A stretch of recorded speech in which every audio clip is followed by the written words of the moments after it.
Hello everyone, कैसे हैं आप सब। होपफुली आप लोग ठीक होंगे। आज हम एक्चुअली पढ़ रहे हैं हाउ एम्प्लॉयज़ लर्न कल्चर। एक और प्रिंसिपल ऑफ मैनेजमेंट का टॉपिक है।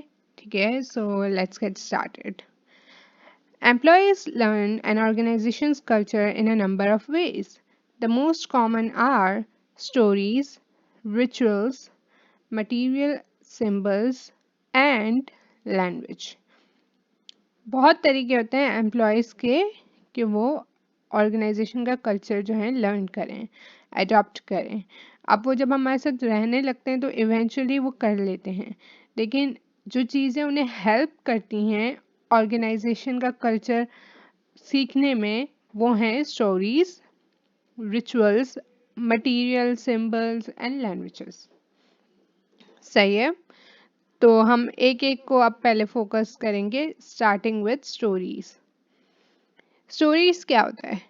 अब एक कंपनी ने जब आप एक कंपनी ज्वाइन करते हैं तो यूजुअली स्टार्ट से आपको एक अच्छा मैनेजर जो होगा वो आपको स्टोरीज बताना शुरू कर देता है। अब वो ऐसा नहीं है कि वो आपको हिस्ट्री बताने शुरू हो जाए, नहीं। आप कोई काम कर रहे होंगे या कोई आपको कोई चीज़ सिखा रहा होगा तो वो बताएगा कि यू विल लर्न इट, और इस बंदे ने तो इतने दिन में सीख लिया, ये चीज़ इतने में हो गई। अगर कोई selling professional business development executive वगैरह हैं, आपको सेल्स करना सिखा रहे हैं एंड वो टारगेट बता रहे हैं, तो वो आपको ये बताएंगे उस टाइम का टारगेट जो कोई एक होगा जो बहुत ज़्यादा हुआ था, गोल अचीव हुआ था, वो बताएंगे कि आपको पता है 1 महीने में तो हमारी 10,000 सेल्स हो गई थी। ठीक है, and it was just by one employ.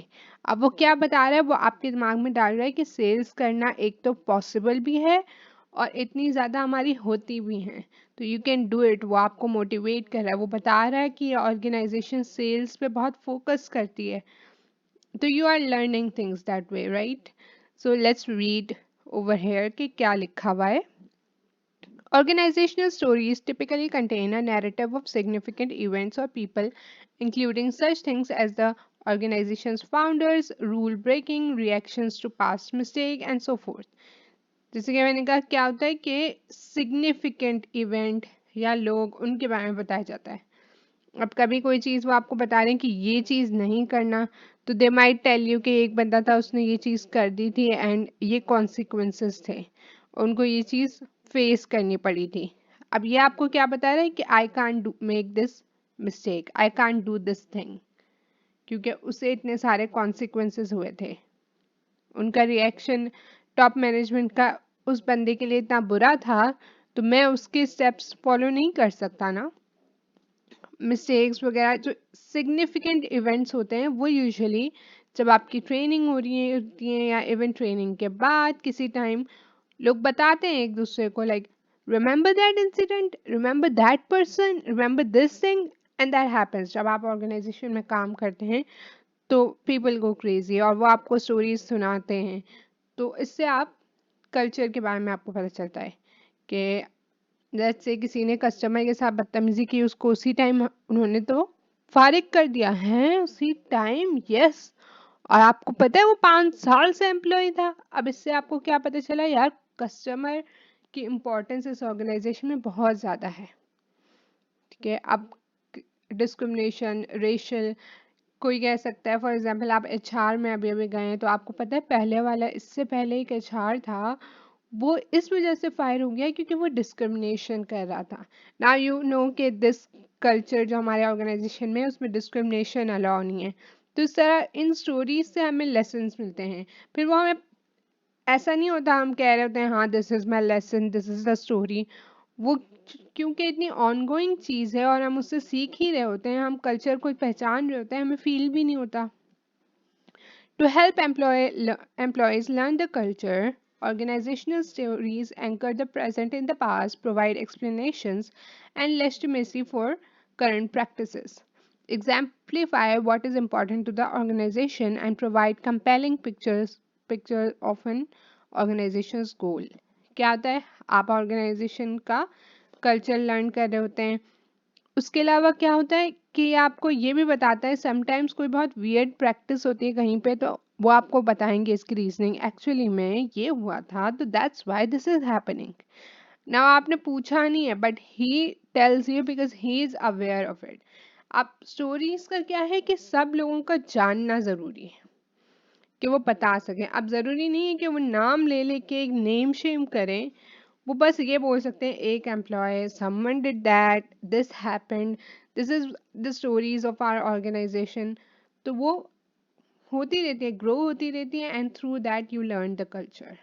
ठीक है, एंड आपको रियलाइज होता है ऑर्गेनाइजेशन के लिए क्या इंपॉर्टेंट है, ऑर्गेनाइजेशन के गोल्स क्या हैं, जो प्रैक्टिसेस ऑर्गेनाइजेशन फॉलो कर रही है वो क्यों कर रही है। ये सारी चीज़ें आपको ऑर्गेनाइजेशन की स्टोरीज से पता चलती हैं। And this is one of the thing, मतलब बाकी चीज़ें भी होती हैं, ऐसा नहीं है सिर्फ स्टोरीज से पता चलता है, but this is one of the thing. Next is rituals. Corporate rituals are repetitive sequences of activities that express and reinforce the important values and goals of the organization. One of the best known corporate rituals is Mary Kay Cosmetics' annual award ceremony for its sale representatives. Rituals क्या है, जो चीज़ आप repetitive करते हो, एक custom, एक tradition होना आपका। अब कंपनीज में भी बहुत सारी ऐसी एक्टिविटीज़ होती हैं जो वो हमेशा रिपीटेटिवली करते हैं, दिखाने के लिए कि इम्पॉर्टेंट वैल्यूज़ हमारी क्या हैं, हमारे गोल्स क्या हैं। तो इसमें सबसे बेस्ट एग्जांपल दी हुई है कि मेरी के कॉस्मेटिक अपना एनुअल अवार्ड सेरेमनी, जैसे हमारा हम अवार्ड और बॉलीवुड अवार्ड, ऑस्कर, इस तरह से एक बाकायदा से अच्छा अवार्ड सेरेमनी रखती है, ताकि क्यों, उसके सेल्स रिप्रेजेंटेटिव्स के लिए। अब उसमें सेल्स रिप्रेजेंटेटिव को मोटिवेशन मिलती है, अचीवमेंट मिलती है, यानी getting an award, you know, 10 लोगों के सामने, 20 लोगों के सामने। तो ये तो बड़ी कंपनी है तो बहुत सारे लोग होंगे, बट इवन 10-20 के सामने भी आपको जब अप्रिशिएट किया जाता है तो you feel a self sense of achievement, and आपको होता है कि यार ये पोजीशन अब जाए नहीं, I should be on this position, जो अभी सब मुझे आइडियलाइज कर रहे हैं, this is what should remain hair.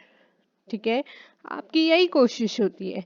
तो ये आपको मोटिवेट करता है और ये आपको बताता है कि what's important in an organisation.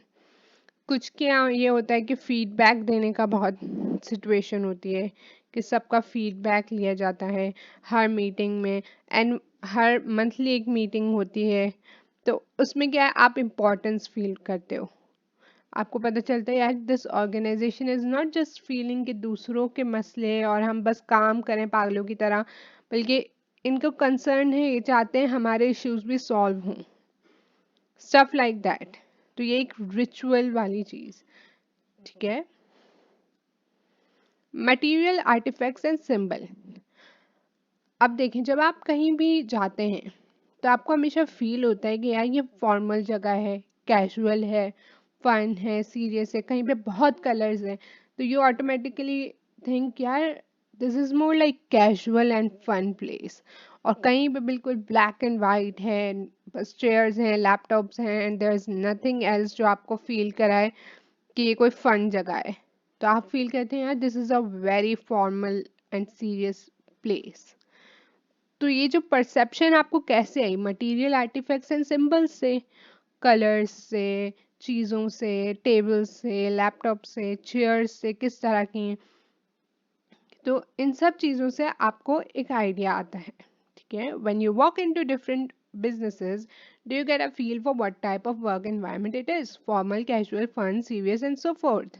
ये हमने डिस्कस कर लिया कि हम जब वॉक करते हैं तो वी गेट द फीलिंग कि ये फॉर्मल है, इनफॉर्मल जगह है, कैजुअल है, फन है, सीरियस है, कैसी जगह है, हमें खुद ही एक आइडिया आता है, हिट करता है। इसीलिए जो ज़्यादा क्रिएटिव जगहें होती हैं, जहाँ पे ज़्यादा क्रिएटिविटी की ज़रूरत होती है, वो बहुत ज़्यादा कैजुअल और फन होती हैं। लेकिन जहाँ पे बहुत ज़्यादा रिपोर्टिंग का होता है, अकाउंटिंग, बैंक्स, वहाँ ज़्यादा फॉर्मल होना होता है एंड ज़्यादा सीरियसनेस होती है and stuff like that. These reactions demonstrate the power of material symbols or artifacts in creating an organization's personality. Material symbols convey to employees who's important and the kinds of behavior that are expected and appropriate. ये बता रहे हैं, क्या बता रहे हैं कि देखो मटेरियल, सिंबल और आर्टिफैक्ट्स की कितनी वैल्यू होती है, कि हम एक जगह पे एंटर हुए, हमें डायरेक्टली पता चल गया कि ये ऑर्गेनाइजेशन कैसी है। Same thing happens to employees. जब हम इंटरव्यू देने जाते हैं, हम जैसे ही एंटर हुए हमें एक आइडिया हो जाता है यार लुक, और फिर थोड़ा आगे पीछे हमें चीज़ें दिखती हैं, पता चलता है, तो we get a feeling fun जगह है, नहीं है यार ये तो बहुत सीरियस जगह है, I can't work here, oh my god that seems such a fun place, I have to be go there and stuff like that. तो ये हमारे दिमाग में आता है ना। तो सेम गोज फॉर एम्प्लॉयज़। जिस तरह के मटेरियल सिंबल्स होते हैं वो उन्हें बताते हैं कि यहाँ पे इम्पोर्टेंस किस चीज़ को दी जा रही है। अगर फन प्लेस है, कैजुअल है, तो मतलब रूल्स वगैरह से आप नेविगेट कर सकते हो, but you have to complete the task. Task achievement होनी चाहिए। क्रिएटिविटी इम्पॉर्टेंट है, और इससे आपको ये भी पता चलता है कि आपसे किस तरह का बिहेवियर एक्सपेक्ट किया जा रहा है और किस तरह का बिहेवियर अप्रोप्रिएट है। तो मटेरियल आर्टिफैक्ट्स एंड सिंबल्स भी आपको काफ़ी कुछ बताते हैं about an organisation and its culture. And then there comes language. ठीक है, अब लैंग्वेज क्या होता है? एक वर्ड आपको बार बार बोले जा रहे हैं, बोले जा रहे हैं, बोले जा रहे हैं। आई एम नॉट सेइंग कि एक कंटिन्यूस उसमें लाइक एक दिन आपके सामने आया, नेक्स्ट डे आया, थर्ड डे आया, फोर्थ डे आया, इवेंचुअली वो आपका अपना मंत्रा बन जाता है। एंड ऑर्गेनाइजेशन और स्कूल्स में क्या होता है, हम सबसे ज़्यादा टाइम स्पेंड करते हैं। हम अपने घर में भी इतना टाइम स्पेंड नहीं करते, क्योंकि जब हम वहाँ से आते हैं तो घर में जो हमारे घंटे होते हैं उसमें से काफ़ी घंटे तो हमारे सोने के होते हैं। उसके बाद जो थोड़ा टाइम रह जाता है उसमें हम इधर उधर होते हैं। तो ऑर्गेनाइजेशन का बहुत इम्पैक्ट होता है। तो वहाँ पे जो लैंग्वेज यूज़ होती है उसका, उससे भी आपको पता चलता है कि कल्चर कैसा है वहाँ का। और वो लैंग्वेज आपके जो कंटिन्यू करवाती है आपसे कल्चर कैसे, वो आपके माइंड पे इफेक्ट करती है, वो आपको एक इम्पैक्ट दे रही होती है, आप पे असरअंदाज होती है। ठीक है, जब एक मैनेजर कह रहा है we have to reach those goals, we have to reach those goals, we have to reach those goals, वो आपके लिए एक कांस्टेंट रिमाइंडर है कि यार हमें गोल को रीच करना है। ठीक है, this is what we have to do. यहाँ हमारे पास चॉइस नहीं है कि नहीं हुआ तो कोई बात नहीं। और दूसरा मैनेजर कह रहा है we have to make sure quality is good, we have to make sure quality is good. Service business हो सकता है, तो आपने उसमें सोच लिया यार ये बंदा कह रहा है कि हमारी क्वालिटी बेस्ट होनी चाहिए, हमें जल्दी जल्दी काम करके सर्विस ख़त्म करके जो है सेल्स ज़्यादा नहीं करनी, काम हमें काम अच्छा करना है। ठीक है, तो दीज आर द थिंग्स, इससे आपको कल्चर पता चलता है। Now let's read. Many organizations and units within organization use language as a way to identify and unite members of a culture. By learning this language, members attest to their acceptance of the culture and their willingness to preserve it. For example, at Build-A-Bear workshop stores, employees are encouraged to use a sales technique called Strive for Five, in which they work to sell each customer 5 items. The simple rhyming slogan is fast becoming a powerful tool to drive sales. क्या है? अब आपको ये तो पता चल गया कि लैंग्वेज आपको इम्पैक्ट करती है। जब आप वो लैंग्वेज सीख जाते हैं, एक्सेप्ट करते हैं, तो आप क्या कर रहे हैं, कल्चर को एक्सेप्ट कर रहे हैं, और वो आपके दिमाग में भी एक बैठ जाएगा कि this is my organisation culture, preserve हो जाता है। एग्जाम्पल दी गई है बिल्ड अ बेयर वर्कशॉप है, जहाँ पे उनका एक स्लोगन है, सेल्स टेक्निक है स्ट्राइव फॉर 5, यानी 5 के लिए काम करो। व्हाट 5 के लिए? व्हाट इट इंडिकेट्स कि हर कस्टमर को देखो 5 आइटम सेल करो। ये have each customer purchase 5 products from you. In other words, कि हर कस्टमर को 5 आइटम खरीदने ही खरीदने हैं, या सेल्स टीम को मेक श्योर करना है। सो स्ट्राइव फॉर 5। अब ये क्योंकि इतना राइमिंग और इतना सिंपल वो फॉर्मूला है कि हर बंदे को ये याद हो जाएगा। एंड सिंस बहुत सारे लोग ये कह भी रहे होंगे, इस पे एम कर रहे होंगे, तो जो नए एम्प्लॉयज़ आएंगे वो भी बहुत जल्द ही इसी लैंग्वेज में अडॉप्ट हो जाएंगे, इस लैंग्वेज को यूज़ करना स्टार्ट कर देंगे और ऑर्गेनाइजेशन के कल्चर को समझ जाएंगे। That's it for this video. ठीक है, अब आपने देखनी कि ये कुछ चीज़ें ऐसी हैं जो एम्प्लॉयज़ को असिस्ट करती हैं कल्चर लर्न करने में ऑर्गेनाइजेशन के। अब स्टोरीज, रिचुअल, मटेरियल, अब ये सब एक जैसा एक ही स्टोरी बताए, इसका ध्यान रखना होता है टॉप मैनेजमेंट को। सही है, हर चीज़ एक ही तरह की बात कर रही हो। अगर आपकी फॉर्मल ऑर्गेनाइजेशन है तो आप ये नहीं कह सकते oh no we are very fun and casual. No you are not, okay, and that's okay. Bank never says कि हम तफरियाँ करवा रहे हैं, ठीक है। And accounting firm never says हमारे यहाँ तो पार्टी ऑल नाइट है। वाई? क्योंकि उनका काम ही ऐसा नहीं है। Whereas a creative industry would never say कि नहीं नहीं we are very formal, formally formal है हम। नो, वो लोग ऐसे नहीं कह सकते, उनका काम डिफरेंट है। तो you have to make sure कि जो आपकी चीज़ें हैं आप एक ही मैसेज सेंड कर रहे हो, ऑर्गेनाइजेशन का कल्चर सब एक ही तरीके से डिफाइन कर रहे हैं, एंड देन ओनली एक जो है ऑर्गेनाइजेशन का कल्चर आपका आगे कंटिन्यू करता है। बट ऑफ कोर्स चेंजेस आते हैं, बट इट्स नॉट लाइक एक मिक्स्ड चीज़ें आ रही हैं। स्टोरीज कुछ और बता रही हैं, रिचुअल कुछ और बता रहा है, मटेरियल तो कुछ डिफरेंट ही स्टोरी प्रेजेंट कर रहा है, तो एक एम्प्लॉय कंफ्यूज हो जाता है।